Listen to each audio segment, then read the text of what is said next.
Bismillahirrahmanirrahim. Assalamualaikum warahmatullahi wabarakatuh. Selamat pagi anak-anak. Apa kabar kalian pagi ini? Semoga sehat dan selalu dalam lindungan Allah Subhanahu wa ta'ala. Sebelum kita mulai pembelajaran kali ini, mari kita berdoa terlebih dahulu. Berdoa mulai. Selesai. Kali ini kita akan belajar bahasa Indonesia tema 7 subtema 1 mengenai teknologi pangan. Anak-anak, Indonesia kaya akan hasil alamnya. Jagung, singkong, dan kedelai merupakan hasil pertanian. Daging sapi, susu sapi, daging ayam, dan telur ayam merupakan hasil peternakan. Hasil pertanian dan peternakan diolah menjadi bermacam-macam produk pangan. Hasil panen dan ternak yang melimpah memberi makanan yang cukup bagi kita. Akan tetapi, hasil pertanian dan peternakan tidak dapat bertahan lama. Makanan itu dapat membusuk. Makanan busuk harus dibuang. Hasil panen harus diolah agar tidak cepat busuk. Mengolah hasil panen dapat dilakukan dengan teknologi pangan. Teknologi pangan adalah penggunaan ilmu pengetahuan untuk mengolah pangan. Teknologi pangan dapat menghasilkan makanan baru dan menjaga agar makanan tidak cepat membusuk. Hasil panen berlimpah dapat diolah menjadi makanan baru. Kacang kedelai dapat diolah menjadi tahu, tempe, dan kecap. Susu sapi dapat diolah menjadi mentega, susu bubuk, dan keju. Teknologi pangan mengolah makanan agar tahan lama. Teknologi pangan sangat bermanfaat bagi kehidupan. Anak-anak, berikut 5 manfaat dari teknologi pangan. Yang pertama, membuat makanan bebas dari penyakit. Yang kedua, membuat makanan lebih banyak mengandung nutrisi. Yang ketiga, membuat makanan lebih awet dan tahan lama. Yang keempat, membuat makanan lebih mudah dinikmati.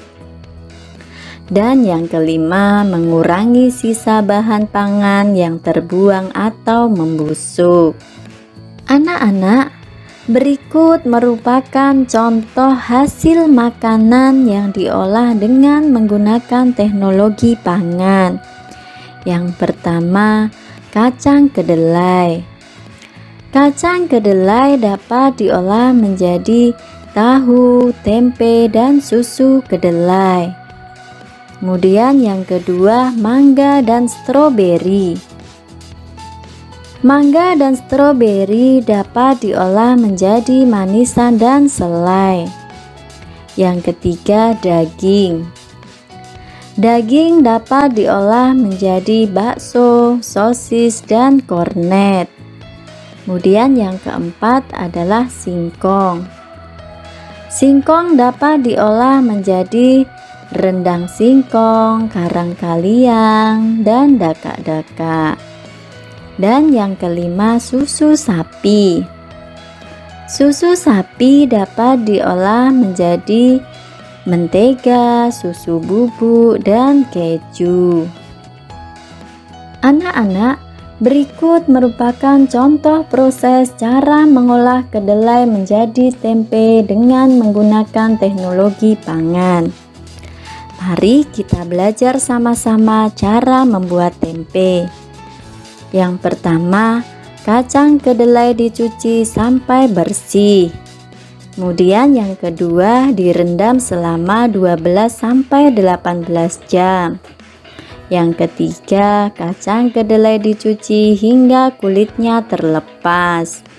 Yang keempat, kacang kedelai dikukus atau direbus hingga empuk. Kemudian yang kelima, kacang kedelai yang sudah empuk diangkat dan ditiriskan. Dan yang keenam, ragi tempe dapat ditaburkan jika suhunya telah berubah menjadi hangat. Kacang kedelai dapat dikonsumsi dalam bentuk yang baru, yaitu tempe, melalui teknologi pangan. Teknologi pangan bermanfaat agar kedelai dapat dinikmati sebagai jenis makanan baru. Zat gizi pada tempe dapat memperbaiki sel-sel tubuh yang telah rusak. Teknologi pangan penting untuk menghasilkan jenis makanan baru. Selanjutnya, makanan olahan tersebut disimpan dalam kaleng atau dalam plastik kedap udara. Kedap udara maksudnya adalah tidak dapat dimasuki oleh udara. Proses penyimpanannya dapat membuat makanan lebih awet. Berikut merupakan teknik pengolahan makanan melalui yang pertama, pengawetan, yang kedua, pengemasan, dan yang ketiga adalah penyimpanan. Anak-anak, berikut merupakan contoh kosakata dan makna yang terkait teknologi pangan. Yang pertama, teknologi. Teknologi adalah metode ilmiah untuk mencapai tujuan praktis. Kemudian yang kedua adalah pangan. Pangan adalah makanan. Kemudian yang ketiga, daya tahan. Daya tahan adalah kemampuan bertahan terhadap segala pengaruh dari luar yang merugikan. Kemudian yang keempat, pengemasan. Pengemasan adalah proses cara pembuatan mengemasi. Dan yang kelima adalah kedap udara. Kedap udara adalah tidak mudah atau tidak dapat dimasuki dan ditembus oleh udara. Anak-anak, untuk melatih pemahaman kalian terhadap materi yang sudah Ibu sampaikan, bisa kalian kerjakan latihan soal dalam deskripsi berikut. Demikian anak-anak pembelajaran kita hari ini, semoga bermanfaat. Tetap semangat, jaga kesehatan, dan jangan lupa sholat 5 waktu ya nak. Jazakumullahu khairan katsiran. Wassalamualaikum warahmatullahi wabarakatuh.